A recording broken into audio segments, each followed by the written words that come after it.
Hello everyone, welcome back to our channel that is Omnify educations. और मैं श्रद्धा आज आपके लिए लेकर आई हूँ चैप्टर 2 का रिवीजन सीरीज सिविक्स का। तो चैप्टर 1 में हमने चिंटू की कहानी पढ़ी थी कि वो बेल्जियम में रहता है, बहुत खुश रहता है। क्यों? क्योंकि वहाँ पर पावर शेयर की जाती है। पावर शेयर का ही एक टाइप होता है कि अब हमने पढ़ा था 4 टाइप के बारे में। तो पावर शेयरिंग में अगर हम फेडरल सिस्टम को अपनाते हैं, जिसमें आपने देखा था वर्टिकल सिस्टम ऑफ डिस्ट्रीब्यूशन, तो वर्टिकल सिस्टम ऑफ डिस्ट्रीब्यूशन से क्या होता है कि कोई भी कंट्री है वो अपनी पावर को इजीली अकोमोडेट कर पाती है और अपने देश को बनाती है बेल्जियम जैसा ही एक महान देश। तो चलिए आज है उसी बात पर जो आपका वर्टिकल पावर डिस्ट्रीब्यूशन था, दैट इज फेडरलिज्म। तो आज हम चैप्टर 2 में फेडरलिज्म में क्या पढ़ने वाले हैं। इस चैप्टर के अंदर आपके 5 सब टॉपिक्स कवर होते हैं। फर्स्ट, मीनिंग ऑफ फेडरलिज्म, कि मीनिंग क्या होता है, कहाँ से ये ओरिजिन है और इसकी डेफिनेशन हम इसी के अंदर पढ़ेंगे। Second, levels of the government, जब हम फेडरलिज्म के अंदर आएंगे तो हमें पता चलेगा कि इसके लेवल्स ऑफ गवर्नमेंट क्या होते हैं। Third, features of federalism, then types of federalism, and the last one कि जो फेडरलिज्म है, क्या हमारी कंट्री ने फेडरलिज्म को अडॉप्ट किया है। तो हाँ, फेडरलिज्म को अडॉप्ट किया है जब हमने वर्टिकल, हॉरिजॉन्टल, ये डिस्ट्रीब्यूशन पावर शेयरिंग पढ़ा था। तो अब प्रैक्टिस ऑफ फेडरलिज्म इंडिया, तो इंडिया में किस तरीके से प्रैक्टिस किया जाता है, जिसके टाइप्स के रूप में हम पढ़ेंगे creation of states, language policy and then decentralisation in India, कि कैसे हम सेंट्रल और स्टेट से हटकर पावर को डिस्ट्रीब्यूट कर सकते हैं। तो चलिए बढ़ते हैं आगे। तो सबसे पहली बात आती है कि जो फेडरलिज्म है इसका मीनिंग क्या है। ये ग्रीक वर्ड फोर्डस से लिया गया है। फोर्डस का मतलब होता है कॉलिशन, एक सिस्टम ऑफ गवर्नमेंट जिसमें हम कॉलिशन को देखते हैं। कॉलिशन मतलब मिलजुल कर आना। अब वो मिलजुल कर किस तरीके से राष्ट्र आते हैं, देश आते हैं या सिस्टम आता है, उसी को हम इस चैप्टर में पढ़ेंगे। तो चलिए टाइम को ज़ाया नहीं करते हैं और बढ़ते हैं अपने टॉपिक की ओर, दैट इज फेडरलिज्म। तो अब जैसे हमने कहा कि ये ग्रीक वर्ड फिडस से बना है, तो फिडस का मतलब होता है कॉलिशन। कॉलिशन यानी कि मिलीजुली सरकार। तो मिलीजुली सरकार यानी एक ऐसा सिस्टम ऑफ गवर्नमेंट है जहां पर आपको मिलीजुली सरकार देखनी है, यानी मिलकर बनने वाला एक सिस्टम ऑफ गवर्नमेंट। लेकिन ये जो सिस्टम ऑफ गवर्नमेंट है जो मिलकर बनता है, ये किस तरीके से बनता है, इसको समझने के लिए आपको मैं अर्थ का एक एग्जाम्पल दूंगी। देखो अर्थ क्या है, डिफरेंट डिफरेंट कंट्रीज से मिलकर बना है और उन डिफरेंट डिफरेंट कंट्रीज में प्रेसिडेंट या प्राइम मिनिस्टर उस कंट्री को गवर्न कर रहे हैं। अब उस कंट्री को गवर्न करने के लिए आपको पता है कि उस कंट्री में क्या होगा, जो डाइवर्सिटी होगी वो डिफरेंट डिफरेंट होगी।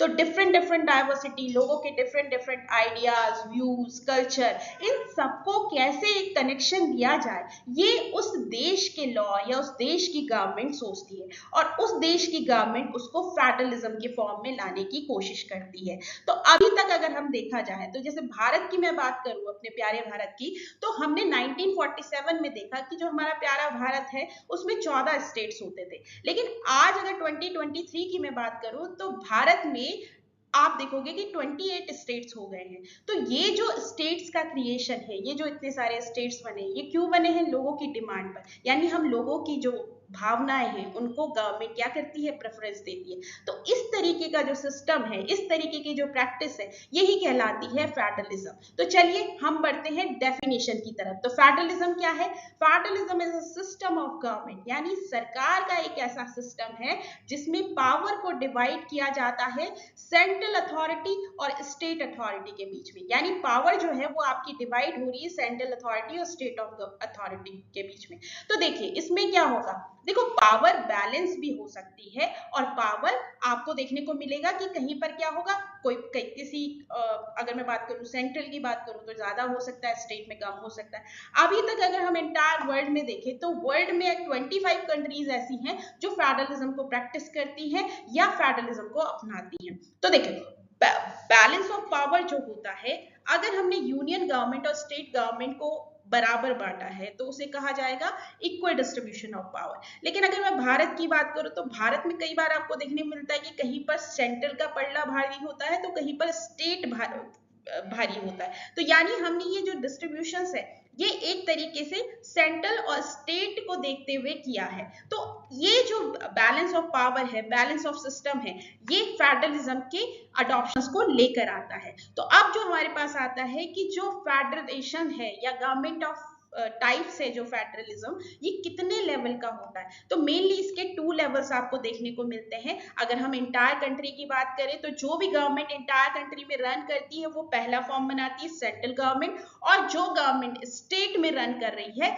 वो बनाती है स्टेट गवर्नमेंट। यानी फेडरलिज्म के 2 लेवल हैं, पहला central government, second state government.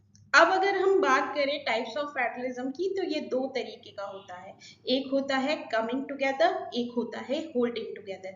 Coming together यानी इसमें क्या होगा, जो स्टेट्स हैं या छोटे छोटे स्टेट्स हैं वो आपस में मिलकर एक बड़ी कंट्री को बनाएंगे। यानी छोटे छोटे स्टेट जब किसी बड़ी कंट्री को बनाते हैं तो वो होता है कमिंग टुगेदर। लेकिन अगर वहीं होल्डिंग टुगेदर की बात करूं तो होल्डिंग टुगेदर का मतलब होता है कि एक बड़ी कंट्री है, उसमें डिफरेंट स्टेट्स हैं, उनको होल्ड करना। यानी एक बड़ी कंट्री जब अपने डिफरेंट स्टेट्स में डिवाइडेड होती है उनको साथ लेके चलना कहलाता है आपका होल्डिंग टुगेदर। तो देखिए कमिंग टुगेदर की अगर मैं बात करूं तो यहाँ पर क्या हो रहा है, छोटे छोटे स्टेट मिलकर एक बड़ा स्टेट बना रहे हैं। तो यहाँ पर जो पावर होगी वो कैसे होगी, पावर इक्वल होगी। लेकिन अगर मैं होल्डिंग टुगेदर की बात करूं तो यहाँ पर क्या है, सेंट्रल क्या कर रहा है, बाउंड कर रहा है छोटे छोटे स्टेट्स को, उसने पकड़ के रखा है, होल्ड कर रहा है, यानी वो उसको जोड़ने की कोशिश कर रहा है। तो सेंट्रल गवर्नमेंट को यहाँ पर ज्यादा पावर होती है। अगर मैं बात करूं कमिंग टुगेदर की तो जैसे यूएसए हो गया, ऑस्ट्रेलिया हो गया, स्विट्जरलैंड हो गया,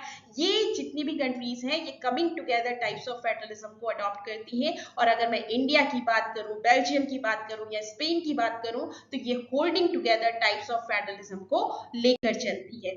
अब देखिए इसका इंडिया का एग्जाम्पल आपको देखने को बहुत अच्छे से मिल जाएगा कि हम होल्डिंग टुगेदर को लेकर क्यों चलते हैं। देखो हर स्टेट्स में आपने देखा होगा कि हर स्टेट की अलग अलग डिमांड होती है। जैसे हम जम्मू कश्मीर के मुद्दे को लेकर चल सकते हैं कि आपको पता है 370 आर्टिकल 370 जो कि जम्मू कश्मीर को एक स्पेशल स्टेटस होने का जो दर्जा है वो देता था। ठीक है, आप भले जम्मू कश्मीर एक इंडिया का पार्ट शामिल हो चुका है। अब इसके अलावा आर्टिकल 371 में आप देखोगे कि आर्टिकल 371 में ऐसे कुछ स्टेट्स हैं जिन्हें स्पेशल स्टेटस होने का दर्जा मिला है। वो स्पेशल स्टेटस होने का दर्जा इसलिए मिला है क्योंकि वो या तो लैंड में छोटे थे, या फिर उनके यहाँ डिफरेंट डाइवर्सिटी थी, या वो अपने कल्चर को प्रोटेक्ट करना चाहते थे, इसलिए उन्हें डिफरेंट स्टेटस का दर्जा मिला है। जैसे आपका सिक्किम है, आसाम है, अरुणाचल प्रदेश, नागालैंड एक्सेट्रा, ये कुछ स्टेट्स हैं जो स्पेशल स्टेटस का दर्जा लेते हैं। तो अगर हम देखें तो इनके पास जो आपको देखने को मिलता है कि central authority, state authority have a power. अब उसके अलावा तीसरा जो टाइप है यूनियन टेरिटरी, तो यूनियन टेरिटरी के पास इनसे काफी कम पावर होती है क्योंकि ये यूनियन टेरिटरी है। कम पावर इसलिए होती है क्योंकि ये पर्टिकुलर एक छोटे से एरिया, लार्ज एरिया को लेकर बनाई जाती हैं, तो इस तरीके से इनकी पावर ज्यादा नहीं हो पाती। तो अब ये जो डिस्ट्रीब्यूशन है इंडिया में, ये डिस्ट्रीब्यूशन होता है होल्डिंग टुगेदर। इतना कुछ होने के बाद हमें पता है कि कोई बड़ा है, कोई छोटा है, कोई सबसे छोटा है, उन सबको हम साथ में लेकर चलते हैं, that is called the holding together. अब हमारा नेक्स्ट टॉपिक आता है की फीचर्स ऑफ द फेडरलिज्म। मतलब इसमें ऐसी क्या खासियत है कि 25 कंट्रीज और इंडिया ऑल्सो कि हम सब ये फेडरलिज्म के कॉन्सेप्ट को अडॉप्ट किया है हम लोगों ने। तो देखिए पहला की फीचर होता है इसका, देयर आर 2 और मोर लेवल्स और टायर्स ऑफ द गवर्नमेंट, यानी इसके 2 या 2 से ज्यादा लेवल्स ऑफ द गवर्नमेंट होंगे। तो आपको पता है कि सेंट्रल गवर्नमेंट है, स्टेट गवर्नमेंट है, इसमें ये डिवाइडेड है। दूसरा, different tiers of the government govern the same citizens but each tier has its own jurisdiction in a specific matter of legislation, taxation and administration। तो अगर मैं बात करूं तो जैसे सेंट्रल है, सेंट्रल का जो मैटर है उसमें स्टेट इंटरफेयर नहीं कर सकती, स्टेट का जो मैटर है उस पर सेंट्रल इंटरफेयर नहीं कर सकती। और अगर मैं बात करूं कि कुछ ऐसे मैटर भी होते हैं जिसपे दोनों इंटरफेयर कर सकते हैं तो वो कुछ अलग होते हैं। तो मतलब यहाँ पर सिंपल सी बात ये है कि सेंट्रल के अंदर जो भी उसका ज्यूरिडिक्शन है, उस लेजिस्लेशन हो गया, टैक्सेशन हो गया, एडमिनिस्ट्रेशन हो गया, तो उस पर उसको कानून बनाने का हक है। स्टेट का जो ज्यूरिडिक्शन है, मतलब लेजिस्लेशन हो गया, टैक्सेशन हो गया, एडमिनिस्ट्रेशन हो गया, तो उस पर उसको कानून बनाने का हक है।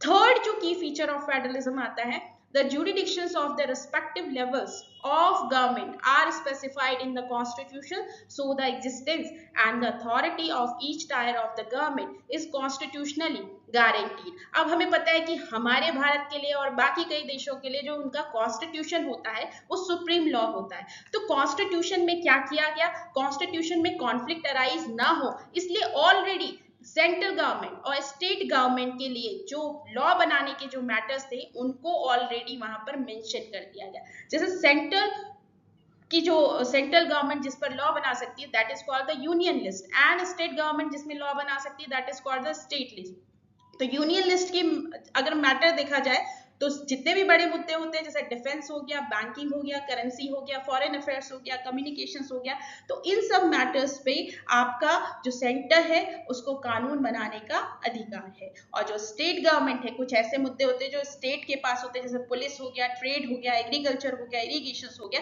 तो ये कुछ ऐसे मैटर्स हैं जिसपे स्टेट गवर्नमेंट अपना क्या कर सकती है, कानून बना सकती है। लेकिन इसके अलावा कुछ ऐसे भी मुद्दे हैं जिसमें स्टेट और सेंटर दोनों अपने लॉ बना सकते हैं। उस लिस्ट को कहा जाता है कॉन्करेंट लिस्ट। और कॉन्करेंट लिस्ट में जो आपके मैटर आते हैं जैसे एजुकेशन, एजुकेशन का बेस्ट एग्जांपल आप देख सकते हो कि आप उसी पर्टिकुलर स्टेट में आपका एक स्टेट बोर्ड भी चलता है और उसी पर्टिकुलर स्टेट में सेंट्रल बोर्ड यानी सीबीएसई लाइक ऐसा सेंट्रल बोर्ड भी चलता है। तो एजुकेशन के मैटर पे दोनों मतलब सेंटर और आपका स्टेट गवर्नमेंट दोनों गवर्नमेंट इसमें कानून बना सकते हैं। फॉरेस्ट हो गया, ट्रेड हो गया, मैरिज हो गया, अडॉप्शन हो गया, सक्सेशन हो गया, ये ऐसे मैटर हैं जिस पर आप क्या कर सकते हैं, जिस पे सेंटर और स्टेट दोनों कानून बना सकते हैं। अब जो इन लिस्ट में शामिल नहीं है यानी जो पर्टिकुलर आपको इन लिस्ट में शामिल मैटर नहीं दिख रहे हैं, ऐसे मैटर पे कानून बनाने का अधिकार किसको होता है, ऐसे मैटर पर कानून बनाने का अधिकार होगा सेंटर को। यानी अभी आपसे कहा था होल्डिंग टुगेदर में जो अल्टीमेट पावर है या जो पावर आपको ज्यादा देखने को मिलती तो सेंट्रल के पास होती है। तो इसके अलावा जो भी आपके जो मुद्दे हैं उन पर कानून कौन बनाएगा, सेंटर बनाएगा, और ऐसी पावर्स को कहा जाता है रेसिडुअरी पावर्स। ठीक है, नेक्स्ट जो हमारे पास आता है वो नेक्स्ट की फीचर है court have the power to interpret the constitution and the power of different levels of the government. The highest court acts as an umpire if disputes arise between different levels of the government in the exercise of their respective powers. अब court ने ये clearly mention किया है कि आपके क्या क्या अधिकार है, आप किस एरिया पर कानून बना सकते हो, लेकिन इसके बावजूद भी अगर कॉन्फ्लिक्ट अराइज होता है तो वहां पर आपका जो सुप्रीम है या हाई कोर्ट है, जो हाईएस्ट कोर्ट आपके हैं, वो एक एम्पायर का काम करेंगे। यानी अगर कॉन्फ्लिक्ट अराइज होता है तो वहां पर वो पावर को देखकर वहां पर सॉल्यूशन निकालने की कोशिश करेंगे। इसके अलावा नेक्स्ट जो फीचर्स आता है sources of revenue for each level of government are clearly specified to ensure its financial autonomy। यानी अगर मैं सेंट्रल की बात करूं, स्टेट की बात करूं, लोकल गवर्नमेंट की बात करूं, तो ये अपने सोर्सेस को खुद जनरेट करेगा टैक्स लेके या किसी भी तरीके से, ताकि जो इस स्टेट या कंट्री की जो ऑटोनॉमी है वो चलती रहे। नेक्स्ट जो आपके पास लास्ट की फीचर्स आता है वो है the federal system has the dual objectives. यानी इसके पास दो ऑब्जेक्टिव्स होता है, एक है यूनिटी, एक है डाइवर्सिटी। आप देखते हो कि आपकी कंट्री में डाइवर्सिटी डिफरेंट है, तो इस डिफरेंट डाइवर्सिटी को एक यूनाइट करना ये बहुत मुश्किल है। तो जहां पर डाइवर्सिटी को आप यूनाइट कर पा रहे हो वहां पर आप फेडरलिज्म के स्ट्रक्चर को तैयार कर पा रहे हो। यानी अगर ये 7 की फीचर्स किसी भी कंट्री के अंदर आपको देखने को मिलते हैं तो वहां पर आपको फेडरलिज्म का स्ट्रक्चर देखने को मिलेगा। अब बात आती है कि फेडरलिज्म का प्रैक्टिस इंडिया में कैसे किया जाता है। मतलब हम फेडरलिज्म को समझ गए, हम फेडरलिज्म की डेफिनेशन समझ गए, हमने की फीचर्स भी देख लिया, पर किस तरीके से हम ये डिफाइन कर पाएंगे जो पावर का डिस्ट्रीब्यूशन है वो किस तरीके से फेडरलिज्म को इंश्योर करता है। तो देखिए हमने देखा कि पहला जैसे भारत आपको मैंने कहा था कि 14 स्टेट्स में ऑलरेडी डिवाइड था जब हम आजाद हुए थे, लेकिन आज आते आते ये 28 स्टेट्स यहाँ अब बन चुके हैं। तो इस तरीका का जो डिवीजन है ये फेडरलिज्म के पहले स्ट्रक्चर यानी पहले प्रैक्टिस को लेकर आता है।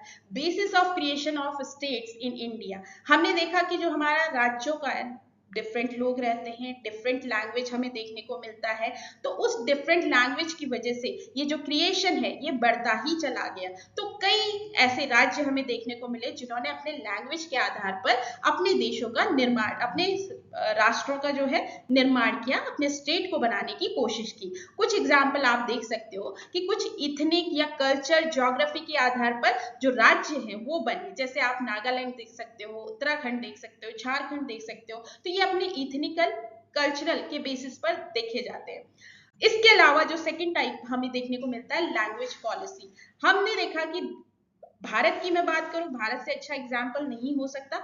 हमारे यहाँ बहुत सारे डिफरेंट लैंग्वेज को बोलने वाले लोग रहते हैं। तो हम यहाँ पर जो कॉन्फ्लिक्ट है वो कॉन्फ्लिक्ट इसी बात का था कि किस भाषा को दर्जा दिया जाए। अगर आप हिंदी और इंग्लिश ला रहे हो तो बहुत आपने देखा होगा कि भाषाओं पर बहुत सारे कॉन्फ्लिक्ट अराइज हुए। तो इसलिए क्या किया कि 8th शेड्यूल, कॉन्स्टिट्यूशन के 8th शेड्यूल में हमने लैंग्वेज पॉलिसी बनाई और उस लैंग्वेज पॉलिसी के अकॉर्डिंग हमने 22 लैंग्वेजेस को ऑफिशियल लैंग्वेज का डिक्लेयर किया है।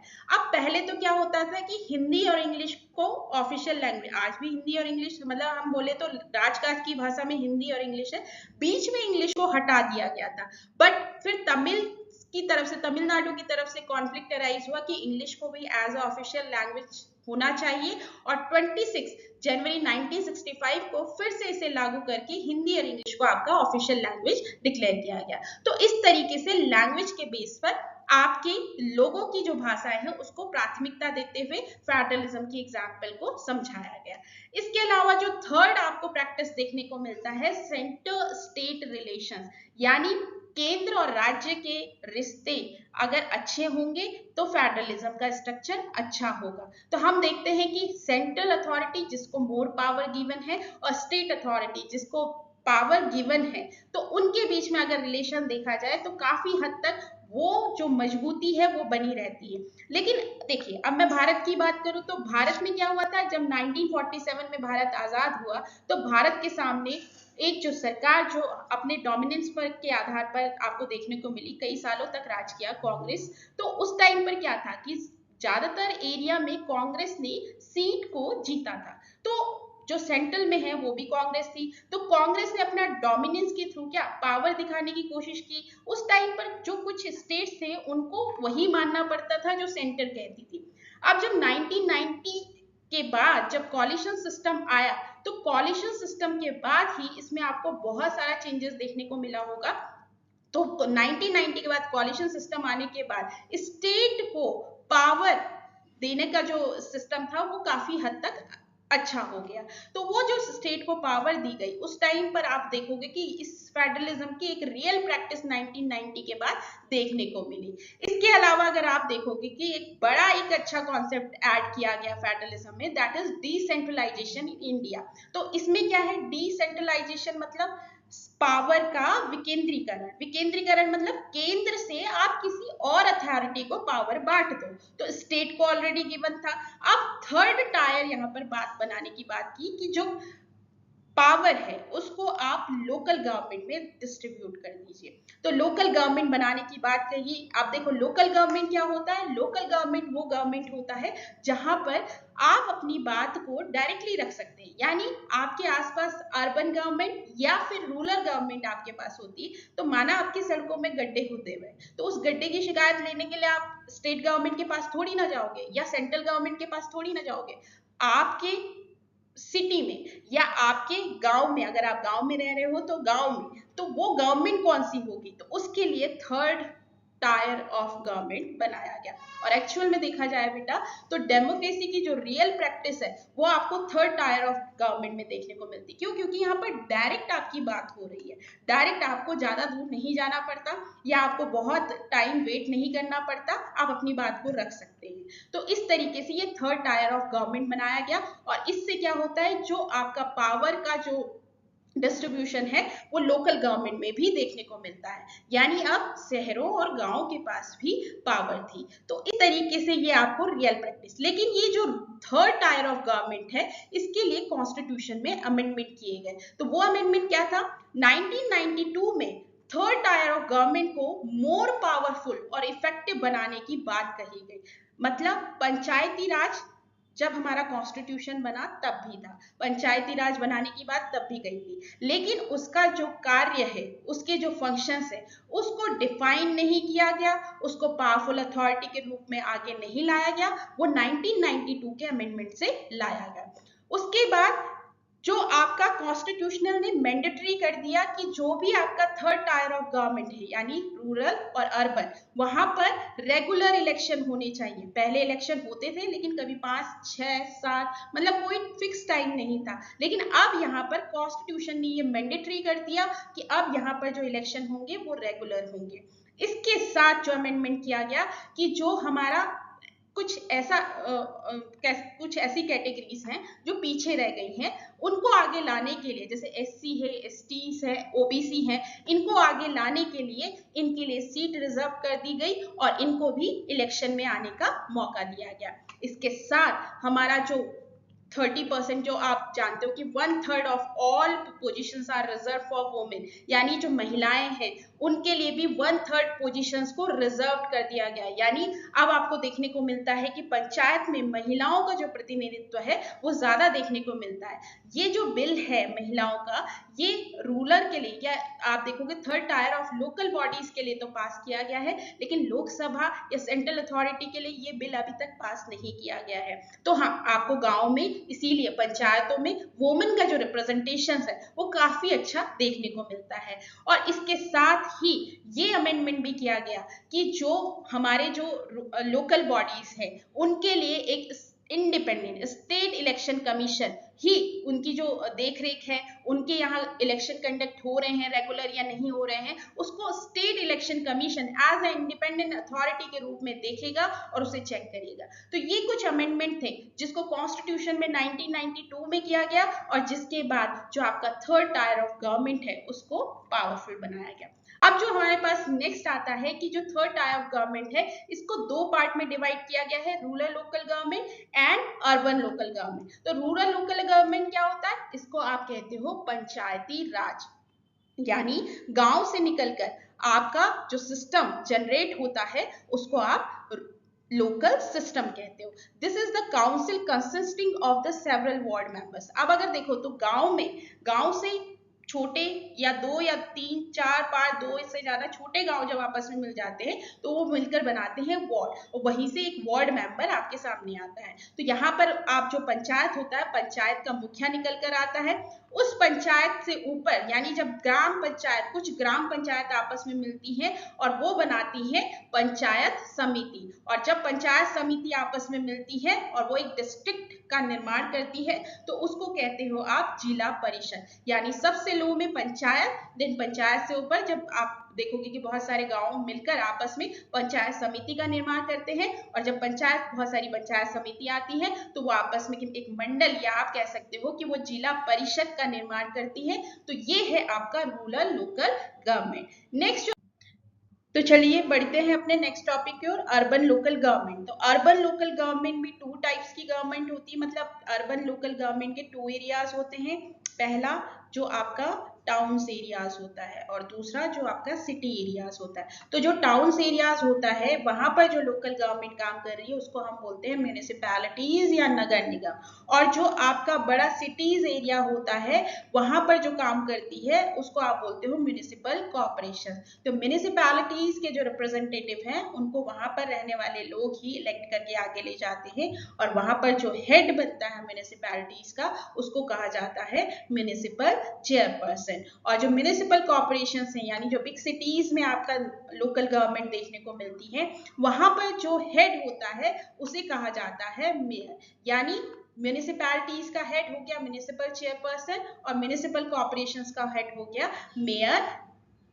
तो इस तरीके से आपने देखा कि जो हमारे पास ये फेडरलिज्म है, ये फेडरलिज्म क्लियरली डिफाइन करता है कि जो कंट्री है वो कैसे गवर्न करेगी, यानी वो कंट्री किस तरीके से गवर्न कर रही है, और उस गवर्न का जो हमने 7 की फीचर्स पढ़े हैं, अगर वो कंट्री उन 7 की फीचर्स के अकॉर्डिंग गवर्न कर रही है तो वो कहलाएगी एक फेडरल कंट्री। एंड थैंक्स कि हम लोग भारत में रहते हैं और हम बनाते हैं एक बहुत ही स्ट्रॉन्ग भारत, और जो है एक बहुत ही अच्छा एग्जाम्पल फेडरलिज्म का।